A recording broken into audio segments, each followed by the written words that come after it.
করতে এসেছি। আমি কিছুদিন থেকে একটু গীতা পড়ছিলাম, লাইক ফোনে। এবার ফোনে তো জানো, কোনো কিছু তুমি যদি একটা জিনিস সার্চ করো বা পড়ো, তো ইনস্টাগ্রাম, ফেসবুক সব কিছুতেই ওই সবই আসে।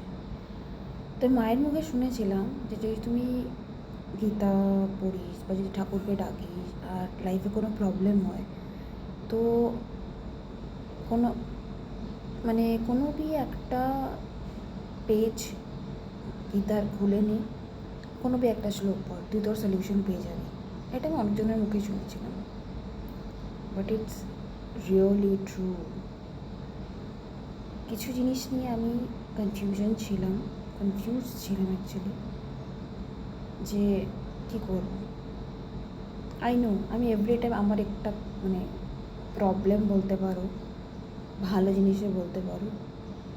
কোনো জিনিস হওয়ার আগে না আমি বুঝতে পারি, অবভিয়াসলি আমার নিজের লাইফে আমার সিক্স সেন্স কাজ করে।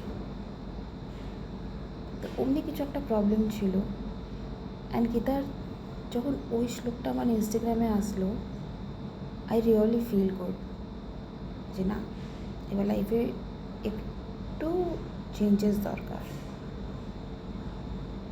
তো তোমরা যদি নিজের লাইফে কিছু কনফিউশনে আছো, কিছু বুঝতে চাও, পেয়ে যাবে আনসার। রাধে রাধে।